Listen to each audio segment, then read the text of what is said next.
Bom dia, pessoal. Primeiro eu quero agradecer a presença de cada um de vocês que estão me ouvindo, e eu estou como presidente do Conselho da Associação Brasileira de Medicina Psicossomática do Rio Grande do Sul e presidente do Congresso Brasileiro de Psicossomática, que vai ser realizado em Caxias do Sul, do dia 19 a dia 22 de setembro, na Universidade de Caxias do Sul. Primeiro, eu quero dizer que, quando se fala em psicossomática, a primeira pergunta que se faz: o que é psicossomática? Eu tenho por hábito dizer, e veja, essa é uma definição pessoal minha, onde as pessoas, ao questionarem esse termo, nós vamos dentro de uma definição clássica de atendimento, onde não se consegue fazer com que se tenha um diagnóstico clínico e se diz que é coisa psicológica. Mas definindo, psicossomática é uma área onde ela consegue congregar todos os saberes envolvidos que a espécie humana pode produzir e desenvolver para fazer com que o ser humano ele se enquadre dentro de um contexto que ele possa viver bem e viver muito mais do que vive até hoje. Ao contrário do que as pessoas pensam, a psicossomática ela não exclui absolutamente nada. Ela inclui todos os conhecimentos médicos, científicos, com o intuito de fazer com que nós possamos viver muito bem. E na prática, como é que funciona, né? Existem várias formas de trabalhar dentro da medicina psicossomática. Geralmente, ela está a cargo dentro da medicina e psicologia. Entretanto, várias áreas do conhecimento, elas podem estar enquadradas dentro da psicossomática. Primeiro, enfermagem, veterinária, direito, assistência social, fisioterapia, jornalismo. Até eu quero agradecer vocês que estão aqui para me dar esse apoio. O quanto vocês fazem também parte da psicossomática, porque vocês geram conteúdos e esses conteúdos eles impactam diretamente na vida das pessoas. E o quão nós somos responsáveis por tudo aquilo que nós produzimos e que nós podemos mudar o rumo de uma coletividade. Então, isso é psicossomática. Tá? Então, na prática, como funciona a abordagem psicossomática? Eu posso dizer como eu faço, como eu trabalho. Entretanto, isso não é uma verdade, é a minha forma de trabalhar. Esse congresso que nós teremos em Caxias do Sul, ele vai oferecer a oportunidade de ver inúmeros profissionais do Brasil inteiro que praticam e que militam, se eu posso dizer dessa forma, a psicossomática.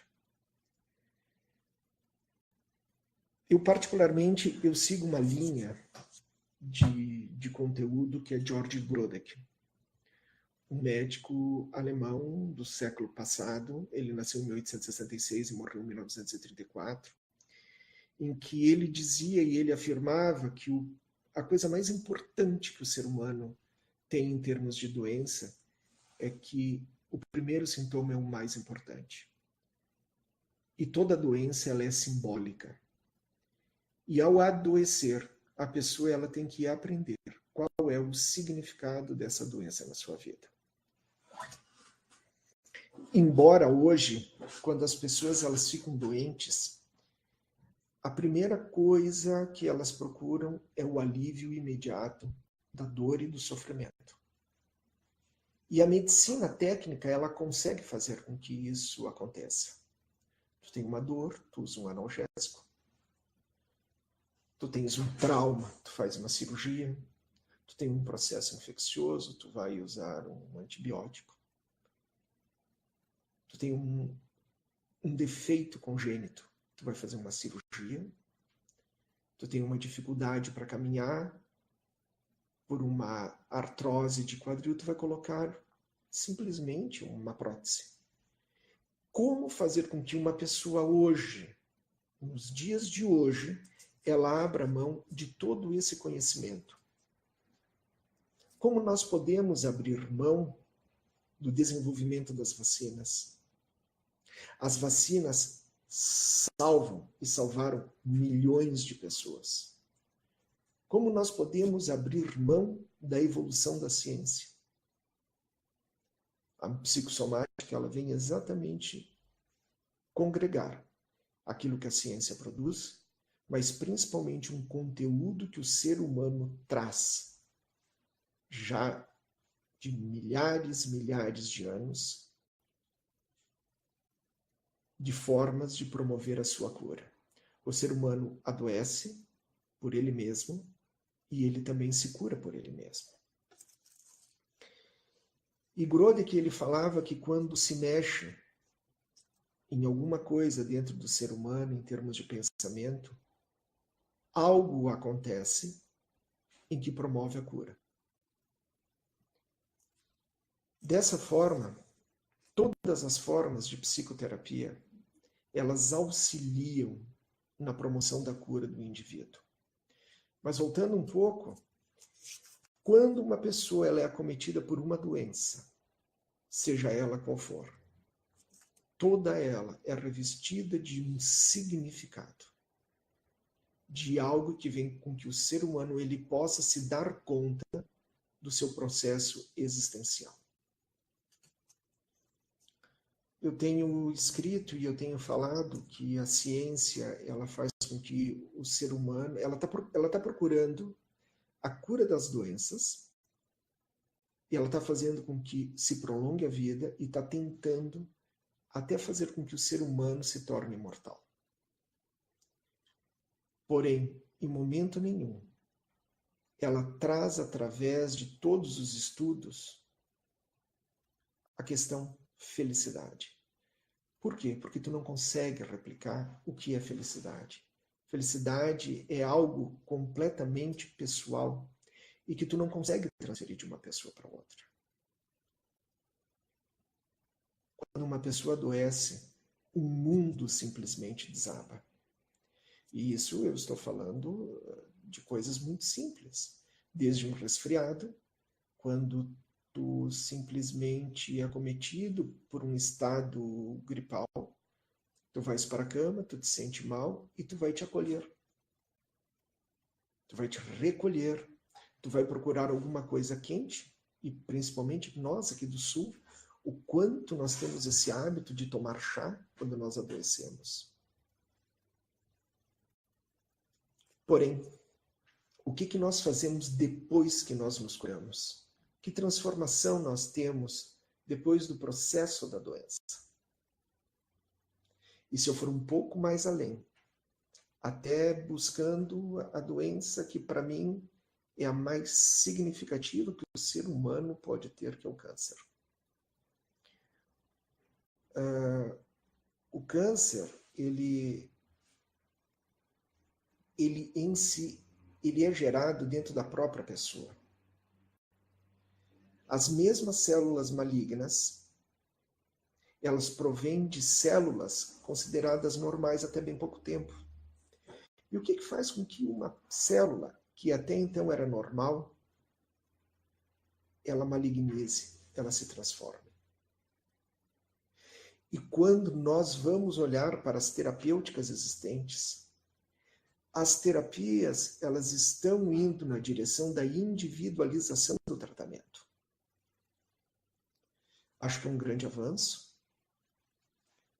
porque a mesma forma que o ser humano adoece, em termos de produzir um câncer, ele tem condição, veja, tem que ter muito cuidado com aquilo que eu vou dizer, ele também pode promover a sua cura.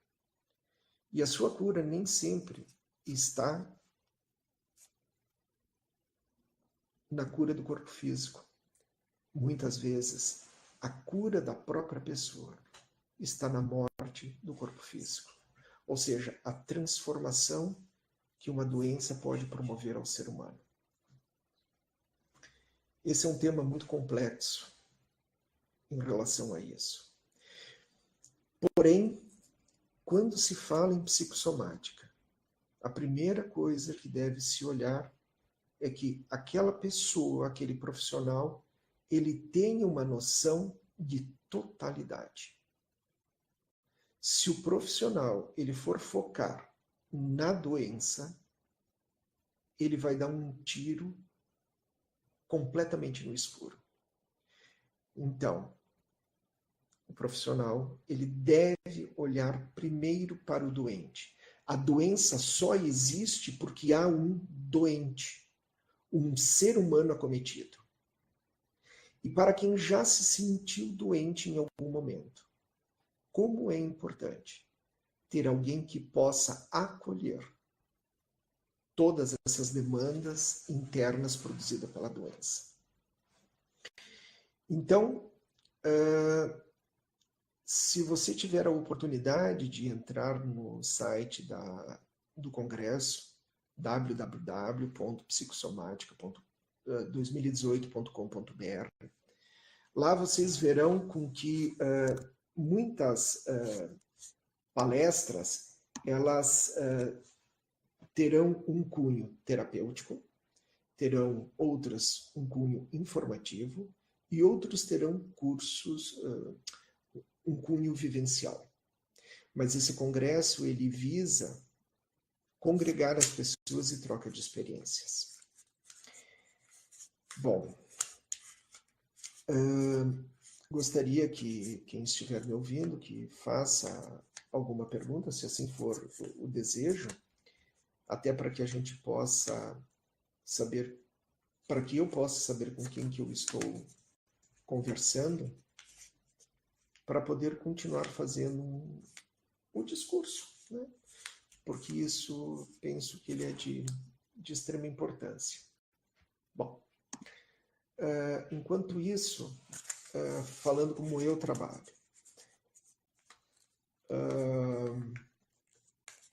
eu sigo a linha de George Groden, é a fundamentação minha teórica. Depois, que é um embasamento em que toda doença ela é simbólica. Eu parto dessa pressuposição. Quando nós falamos em ciência, tu tem que estar fundamentado em algo que alguém já tenha escrito e que vai te nortear todo o teu olhar dentro da doença. Porque essa doença ela está instalada num ser humano. Bom, então assim, Groden ele dizia que nós somos vividos por uma energia, por algo que ele não conseguiria definir o que era, mas ele vai buscar todos os pressupostos dele em cima do filósofo Spinoza, e lá atrás ele vai buscar a fundamentação dentro da filosofia oriental, em cima do Tao. Em que lá no Tao, no capítulo número 1, ele dizia que o absoluto ele é indefinível. E se eu pegar essa definição no primeiro capítulo do Tao, ele diz que é indefinível esse absoluto. E eu for na outra ponta, pegar aquilo que a ciência moderna traz, como astrofísica, levando em consideração o número de universos existentes, que se estima que seja na ordem de 10 na 500 potência. Ou seja, é inimaginável por ser humano ter uma ideia o que isso representa. Além de não ter ideia, ele não consegue mensurar. Então existe infinitamente um conhecimento além daquilo que nós, seres humanos, temos a capacidade de processar. O cérebro humano, ele, ao mesmo tempo em que ele é uma máquina espantosa de produção, de geração e de tradução daquilo que chega a nós, ele praticamente ele não representa nada dentro de um contexto de universo. Ou seja, nós não conhecemos a essência da vida. Nós não conhecemos a essência do universo. E tudo aquilo que eu vejo, do ponto de vista de realidade, é uma ilusão. Mas Grodeck, ele pegava isso lá atrás e ele dizia que toda doença ela tem um significado para o ser humano. E quanto mais tu mexe nesse sintoma, muitas coisas se resolvem. Mas ele não sabia dizer por quê. Pegando um pouquinho mais adiante, um médico neurocirurgião se chama Antônio Carlos Costardi, da cidade de Taubaté. Ele avança um pouco mais na teoria de Grodeck e ele fala na conjugação dos verbos. E ele consegue dizer uma coisa fundamental para mim. Para ele, o único motivo da existência humana é tornar o todo inconsciente em todo consciente. E que a vida nada mais é do que um grande palco que nós possamos ter experiências nas nossas vidas. E ao ter as experiências, nós trazemos do nosso interior a possibilidade de conjugar verbos, de fazer diferente e incorporar na nossa existência essa consciência. Acho que esse é um discurso maravilhoso. Quem tiver oportunidade de conhecer Antônio Carlos Costardi. Terceiro, eu tinha dificuldade de pegar a teoria de Grodeck, botar a teoria do Costardi, mas eu não tinha efetividade na resolução daquilo que as pessoas traziam como sendo suas doenças. Até então eu tive nessa dificuldade a oportunidade de conhecer a doutora Adriana Schnack, uma médica psiquiatra chilena, gestalt terapeuta, onde ela desenvolveu um trabalho, e ela desenvolve um trabalho, que é o diálogo com os órgãos, aonde a essência do trabalho é: toda vez que tu não aceita uma parte tua, um órgão teu, esse órgão vai gritar e ele vai adoecer.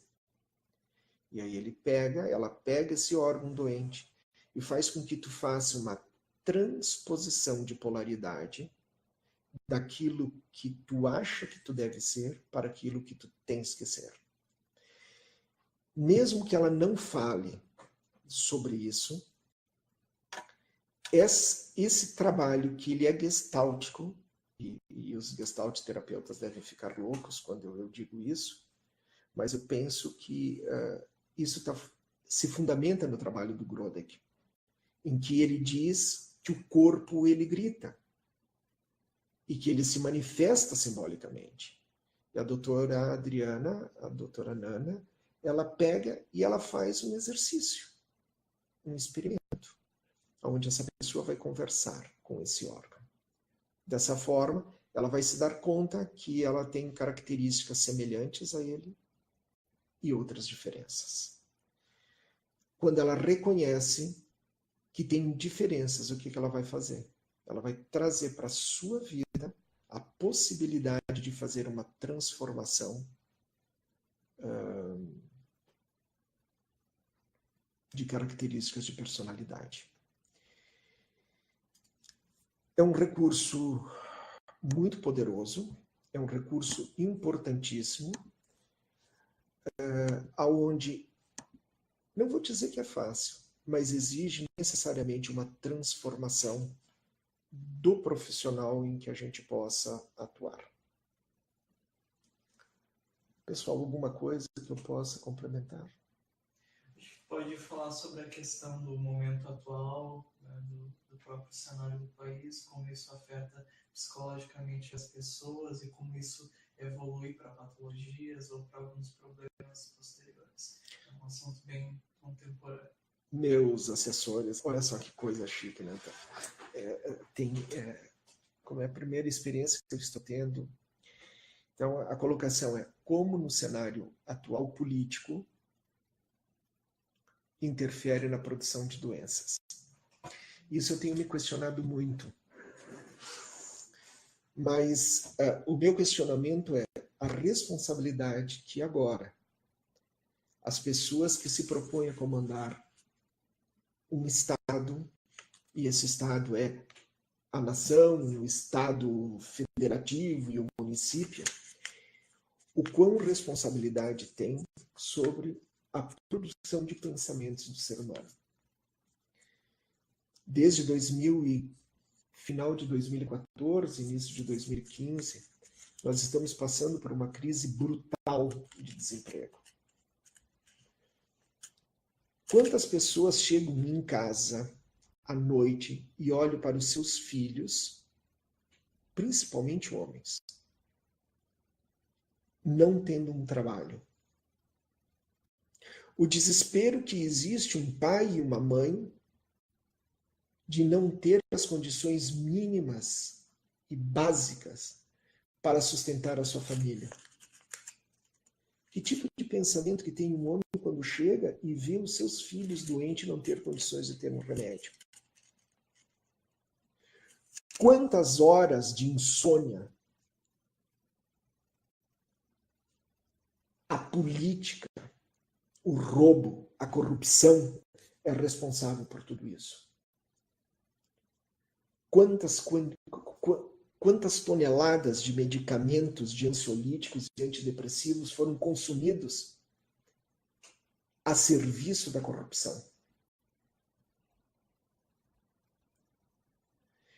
Eu imagino que deve ser para um pai e para uma mãe, à meia-noite, aqui na cidade de Caxias do Sul, onde a temperatura é 1 grau, 0, -1, 2, chegar em casa e o filho está queimando de febre e não ter médico para atender. E as pessoas pobres, elas são maltratadas, são mal atendidas. As pessoas pobres, elas são moedas de troca. Mas o que fazer quando uma mãe chega num posto de saúde com o seu filho queimando de febre? O que fazer? Eu fico triste porque eu não sei, eu te juro, eu não sei o que eu faria. Se eu não tivesse recurso financeiro, meu filho doente e eu pedindo ajuda e não ter.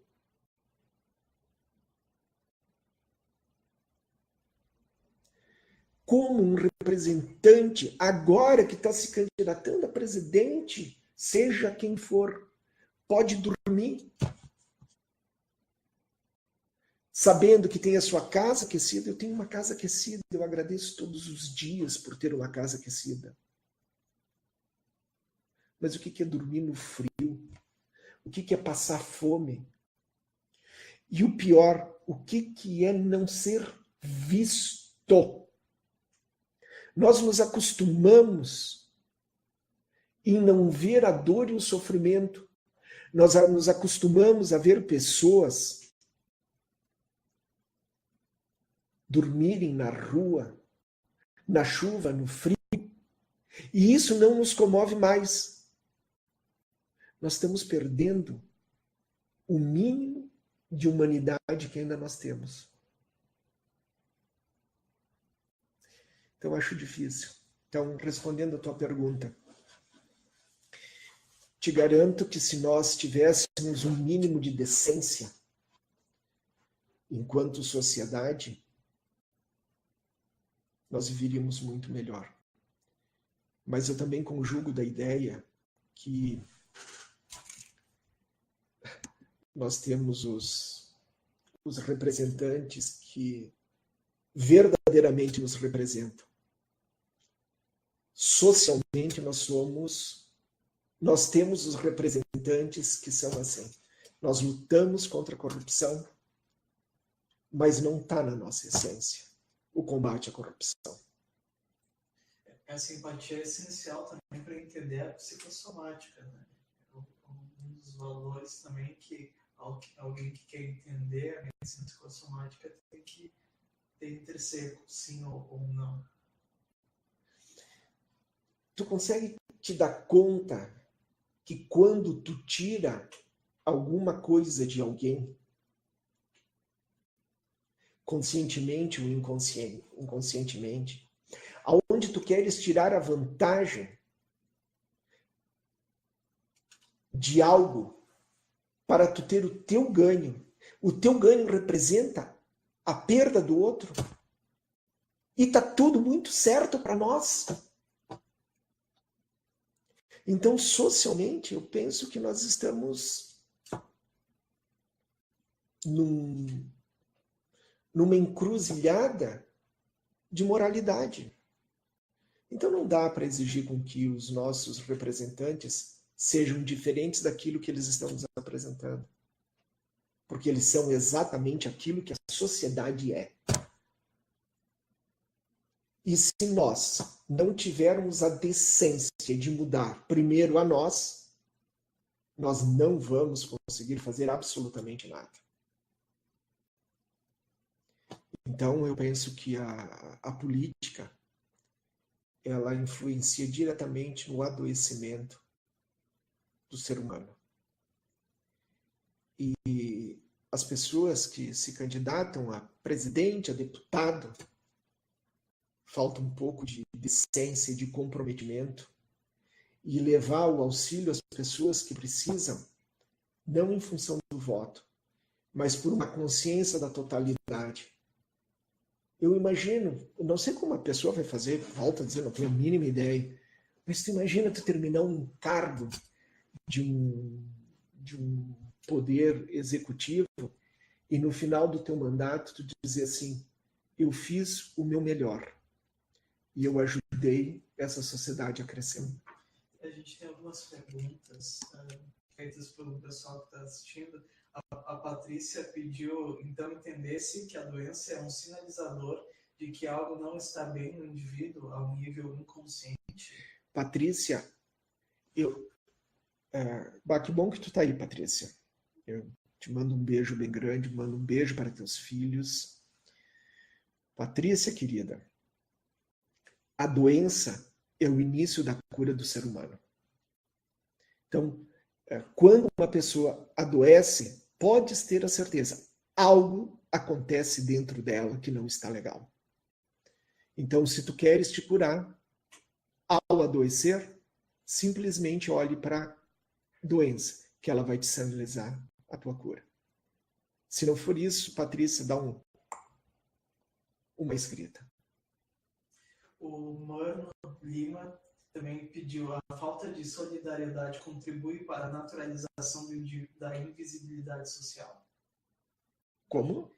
A falta de solidariedade contribui para a naturalização da invisibilidade social. Acho que meio que entrando no foco de... Mano, assim, ó. Muito mais do que a solidariedade, eu diria que a falta de compaixão. Do ser humano se sensibilizar com a dor do outro. Eu acho que a tua colocação está pertinente, adequada, e nós estamos tão cegos, e volto a bater na tecla, ver, tá? Nós estamos tão cegos que se nós colocarmos há 10 anos atrás, a nossa cabeça ela estava em direção ao horizonte. E hoje, a inclinação da nossa coluna cervical, ela vai para baixo em direção dos aparelhos celulares e de computadores. Então, o nosso horizonte saiu de quilômetros para 10, 20 centímetros. E é uma mudança na curvatura do olho do ser humano para se adaptar a essa nova fronteira de visibilidade. Ou seja, nós estamos cada vez mais cegos de nós mesmos.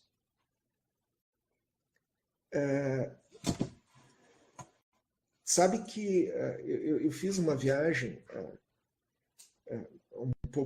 há pouco tempo atrás, estava num aeroporto muito grande, e eu disse assim, se eu fosse um artista, eu não estaria mais preocupado com os paparazzi. Né? Por quê? E nem com as pessoas com assédio. Por quê? Porque as pessoas elas não conseguem olhar para o outro lado, porque elas passam o tempo inteiro conectado com a solidão de uma rede invisível. Ou seja, elas não olham para o ser humano. Nós estamos ficando cegos. Acho que a gente pode falar agora um pouco sobre o evento, assim, gostaria de se aprofundar em alguns debates, mesas, destaques, isso seria interessante até para dizer que a gente pode aprofundar isso dentro do... Ok. Pessoal, assim, ó, a Associação Brasileira de Psicossomática está promovendo esse congresso.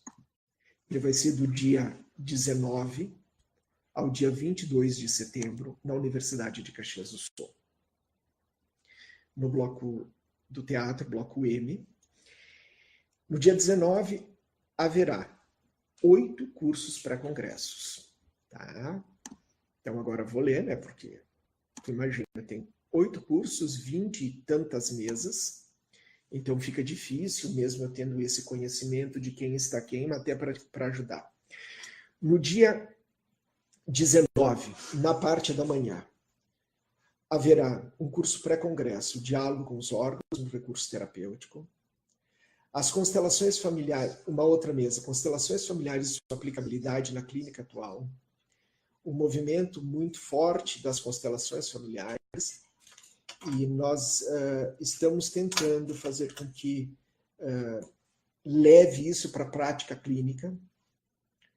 Introdução ao EMDR, cineterapia como um recurso terapêutico.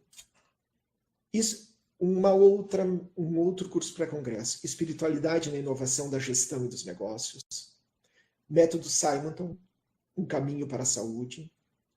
Qualidade de vida no trabalho com a metodologia indicadores e estimulação cognitiva para idosos.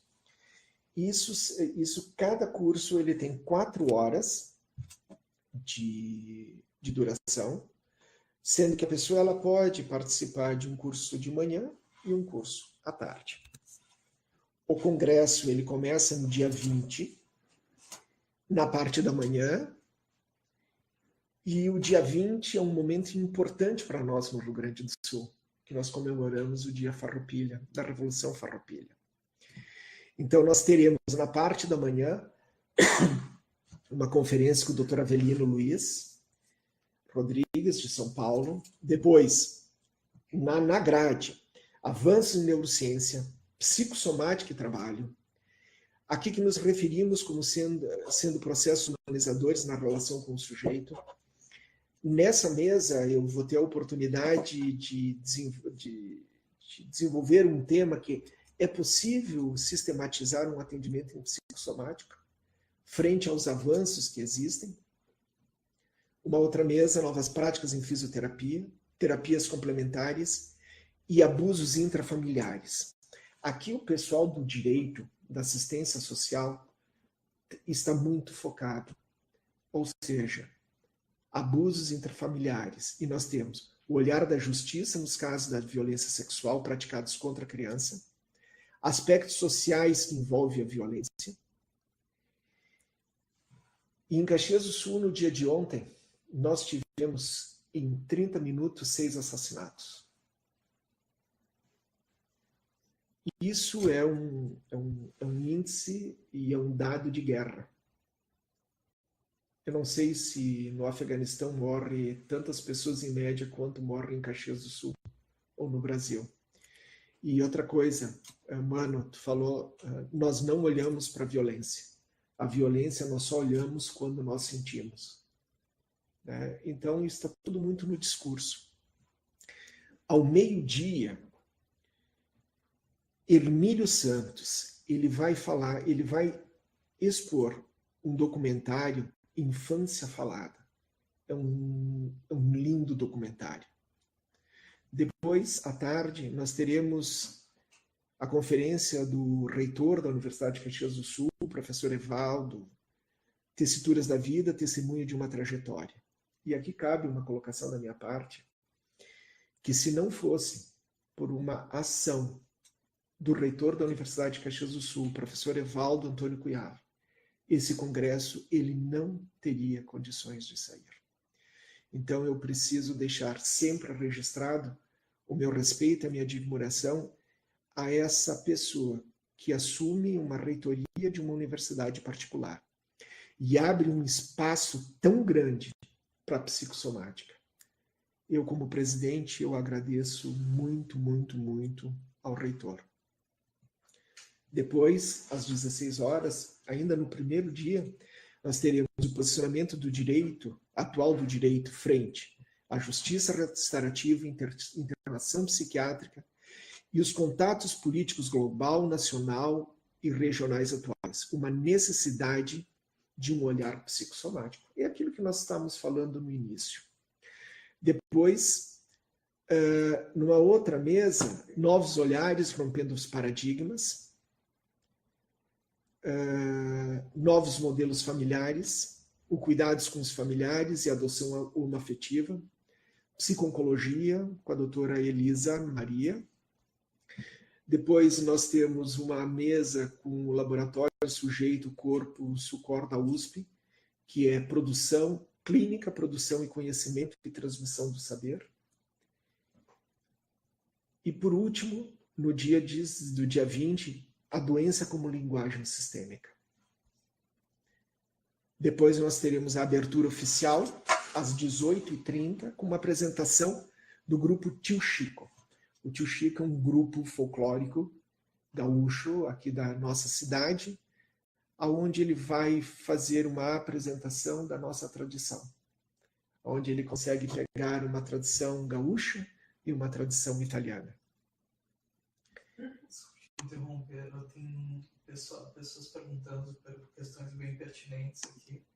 A Nilce, ela pediu se dá para entendermos então que o recolhimento nos leva a buscar a cura para fora de nós, enquanto o acolhimento nos conduz para uma consciência de cuidado do nosso ser e do nosso corpo? Perfeito. Valeu, Nilson. Gostei da tua colocação. Adequada e pertinente. E a Aderbalda, depois pode responder as duas na sequência. Essas perguntas, as pessoas conseguem visualizar? Sim. Está para todo mundo. Tá, porque eu aqui eu não estou vendo nada. A gente está fazendo esse meio de campo. Tá, obrigado. Então, a Aderbalda, também para complementar, ela pediu se a psicoterapia corporal pode colaborar com a psicossomática no atendimento ao paciente. Sempre. Aderbalda, a primeira terapia corporal que existe é quando a criança nasce e toma seu primeiro banho. Quando a criança com fome, ela vai na teta da mãe e a mãe abraça. E ela coloca todo o sistema neurológico dela desenvolvido, que só é ao redor da boca, em contato com a teta da mãe. Óbvio que sim. Sim, sem dúvida. E como é importante a gente ser massageado. Né? A gente tocar e ser tocado. Isso é uma terapia corporal. E nós estamos tão afastados de nós mesmos que a gente não se toca, a gente não toca os outros, não é tocado. Então a resposta à tua pergunta, sim, sem dúvida nenhuma. E é fundamental. O Grodek trabalhava com isso. As perguntas, tranquilo. Agora você pode fazer o encerramento. Bom, então assim, no dia 20, 21, tem uma mesa muito interessante que se chama Animais em Nossas Vidas. Psicologia veterinária, relações e perspectivas dos pets na sociedade e me curar de mim mesmo, os caminhos do resgate de quem eu sou, com uma psicóloga que é a Nayara, que ela trabalha com cachorros, com cães, como sendo coterapeutas. Psicossomática e criança, representação do adoecimento na adolescência. Depois, como abordo o entendimento da psicossomática na minha profissão. E aqui nós temos uma odontóloga, o médico psiquiatra, o Dr. Wimmer, que ele é o presidente da Associação Brasileira de Psicossomática Nacional. Pesquisas Atuais em Psicossomática, que é um grupo de São Paulo. Espiritualidade no atendimento ao paciente. Aqui nós teremos o psicólogo Jorge Trevisol, a Fernanda Averpupi e a Eliane Goldberg-Rabin. Né? Depois, nós teremos uma conferência na sexta-feira, às 14h, com a doutora Karina Fukimutsu. Suicídio, prevenção, pós-venção e valorização da vida. Nunca um tema está sendo tão relevante quanto a questão do suicídio. E a doutora Karina, ela é doutora e ela vai nos agraciar com uma conferência. Depois, adoecimento como manifestação simbólica, longevidade saudável, cuidando ao doente à beira do leito, outros olhares em psicossomática, saúde integrativa, questão de gênero no processo educativo, que aqui eu acho que é fundamental, que nós vamos ter essa mesa coordenada pela doutora Ana Cristina Limoges França, ex-presidente da Associação Brasileira de Psicossomática. Os cuidados na primeira infância, desculpa, com a Maria Helena Sartori, que é a primeira-dama do Estado, e o papel da escola nas aprendizagens culturais de gênero, com a doutora Nilda Stecanella. E depois, no sábado, nós teremos 5 salas falando sobre a apresentação de temas de casos clínicos. Pois é, engasga, né?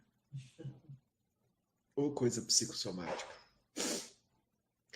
E o encerramento, perspectiva do futuro para a psicossomática, com o presidente da Nacional, com a ex-presidente da Nacional, eu como presidente atual da Regional do Rio Grande do Sul, e Arthur Zular, que é o presidente da Regional São Paulo. Então, dessa forma, eu acho que nós... tu me salvou. Obrigado. Dessa forma, eu acho que o Congresso ele passa, ele é uma oportunidade única de Caxias do Sul ter um evento dessa magnitude. Cabe ressaltar, e eu quero dizer a todas as pessoas, esse evento ele só vai ocorrer pela conjunção de vários fatores. Primeiro, todas as pessoas que aceitaram o convite, elas virão sem cobrar absolutamente nada, assumirão as suas despesas pessoais, suas passagens aéreas, sua hospedagem. Nós temos apoio de algumas empresas de Caxias do Sul e da Universidade de Caxias do Sul. É um evento único no sentido de comprometimento de mais de 70 pessoas que vêm palestrar. E não receberão absolutamente nada por isso. Muito pelo contrário, vão ter que gastar. Né? Uma quantidade enorme de pessoas estão nos bastidores, como vocês aqui, eu agradeço a presença de vocês. Há uma agência de eventos que está trabalhando. Então, para que o Congresso ele apareça, mesmo que possa aparecer visualmente em nome de 10, 12 pessoas. Mas nós temos mais do que uma centena de pessoas trabalhando para que isso possa ser concretizado.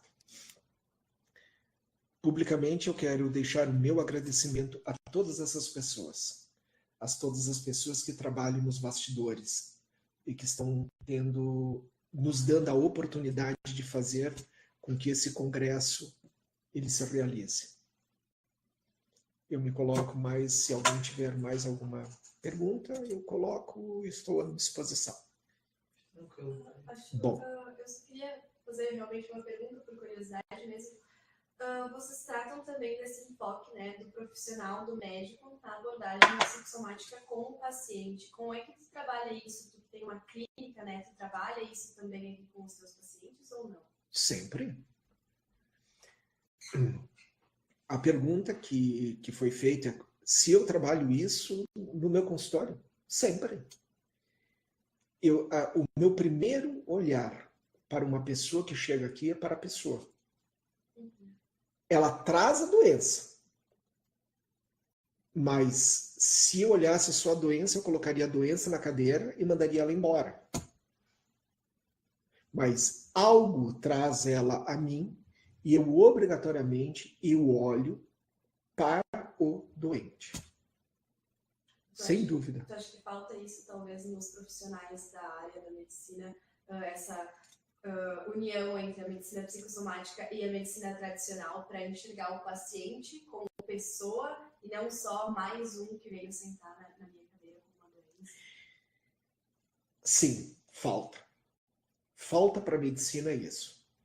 Mas a medicina que nós fazemos, de uma forma geral, é o reflexo da sociedade. Nós não podemos querer ter um político diferente daquilo que nós somos. Nós não podemos ter médicos diferentes daquilo que nós somos. Nós temos uma sociedade imediatista, consumista.